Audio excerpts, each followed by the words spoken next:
When an intern shows up late to programming when we really need them to be there at a certain time, we never approach with, why weren't you here?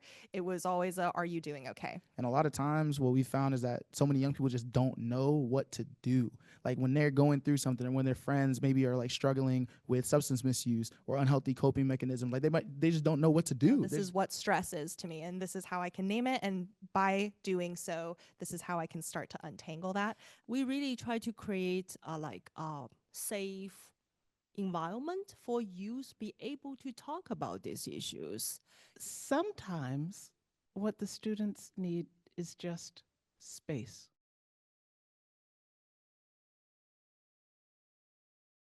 So I know in our conversation, we talked a lot about, and Nate, you mentioned it earlier tonight, around this like mental health epidemic, right? And it's particularly within our PAI work, it's become like a huge focus for us in thinking about what went really well last year, what are the things we want to improve upon. And one of the biggest ones for us was like, how are we supporting young people through like being a person, really? Like you show up here, you're here 5 days a week, 2 days with us, 3 days at the work site, and you're gonna come in like life is happening outside of that, right? Um, and I know Kathy, I would love to hear, if you wouldn't mind just sharing some of the things we're thinking about for this summer and the ways that we're thinking about adjusting and adapting to like the, what we've seen over the last few years.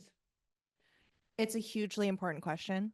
It's one that almost feels too big to tackle, but it can't be for those of us who work with youth. This is like one of the biggest questions that we're dealing with today, especially post-pandemic. So for concrete examples, in the past, we've done partnerships with Health Resources in Action to facilitate workshops for both staff and interns. So on the staff side, there's been trauma-informed care workshops. How are we approaching young youth with trauma? And for the students, it's kind of a place where they get to explore how this trauma and stress is stored in the body. They get to do this art making activity where they get to draw an intern and say, like, this intern is stressed. What does that look and feel like? And so giving them the tools to be able to state, this is what stress is to me, and this is how I can name it. And by doing so, this is how I can start to untangle that.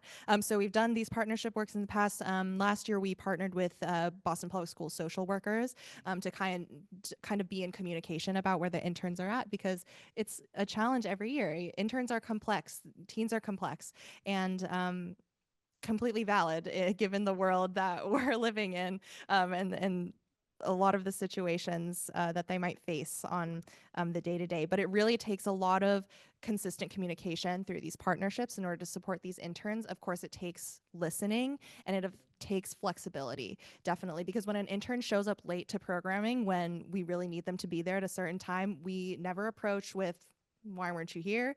It was always a, are you doing okay? And that is the basis of how we start these conversations. Otherwise, they know you're not listening to listen. They know that you're listening to say something to them. And so it really just matters on how you're approaching.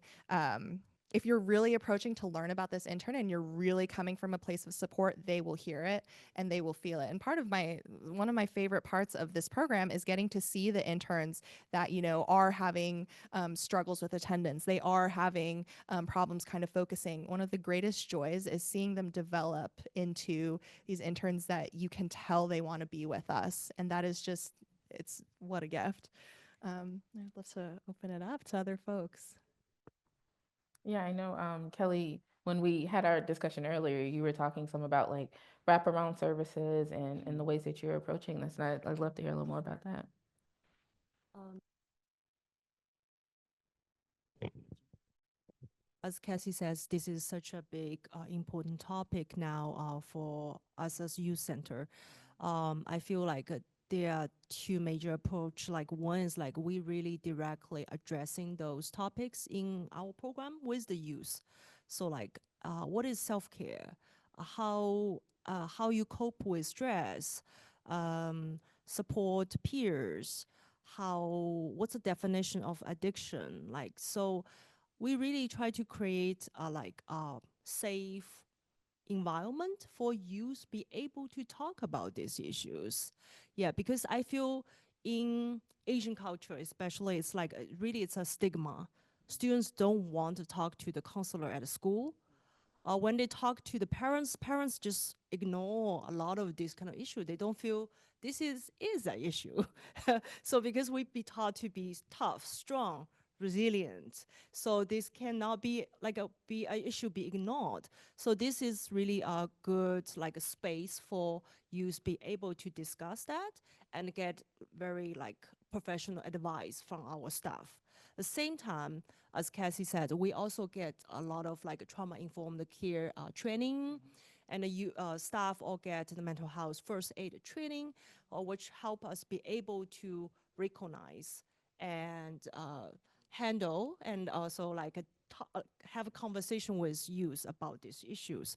Also, we are very lucky to have the family service department, all the staff similar like Corey mentioned, a lot of our staff in family service department, they all have the music therapy, uh, art expressive like therapy background. So they are able to give us advice or take over these cases directly. So when we recognize the student with certain issue, we'll refer to the family service staff. They can um, help this support this youth on a one-on-one basis. So the students are really, I feel like the multiple approach really help us to support the youth and help them to really be aware of and be comfortable talking about these issues. Yeah, so it's very important topic in our organization.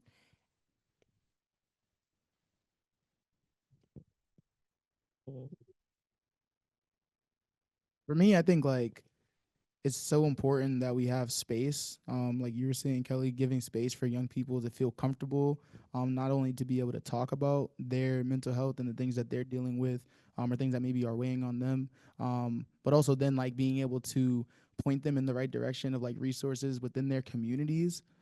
So I know like with teen empowerment last year, we had a couple of different resource opportunities where we engaged with folks in Dorchester and Roxbury, service providers, mental health practitioners, to make sure that there was like a physical like space where young people could go to learn more about them. Because to me, I think the real value in it is that similar to mental health first aid, it's like you have to know like the process and procedure going through like the questioning, how to engage with folks first. But then like the real meat of it is like being able to point them in the right direction. And a lot of times what we found is that so many young people just don't know what to do. Like when they're going through something and when their friends maybe are like struggling with substance misuse or unhealthy coping mechanism, like they just don't know what to do. They're just like, stop. I don't know. You know what I mean? But it's like it's hard. It's a lot harder than that. So being able to know that there are resources in your community has been like something that's been important for our staff, but then being able to make sure that the young people can then serve as resource brokers for their peers and for themselves even, right, and their family members when they are struggling with something that's impacting and weighing on their mental health. So that's kind of like another thing that I wanted to mention as well, which I think is like really important.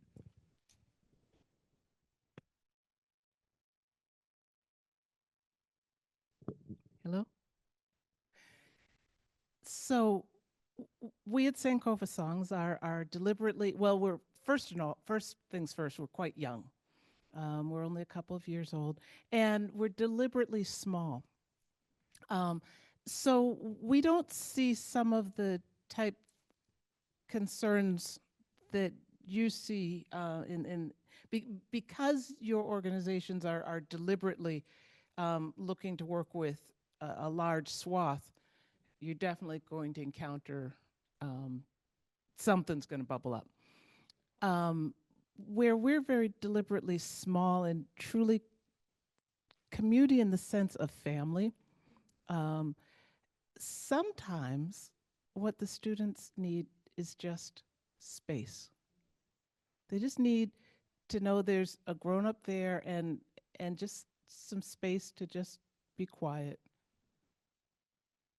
And I don't know how to explain it, but music, art, and working with young people has this magical way of cleaning whatever is going on inside. And so sometimes in our situation, at least what I've observed, because I've had such smaller numbers, is sometimes just having a grown up around like me who's not going to let him slide, who's going to hold their feet to the fire, but always with love, and just give them some space. Sometimes that's all they need. And somehow it just magically, I sense something when they walk in the room, and I don't need to get in their business. And when it's time for them to leave the room, it's not there. So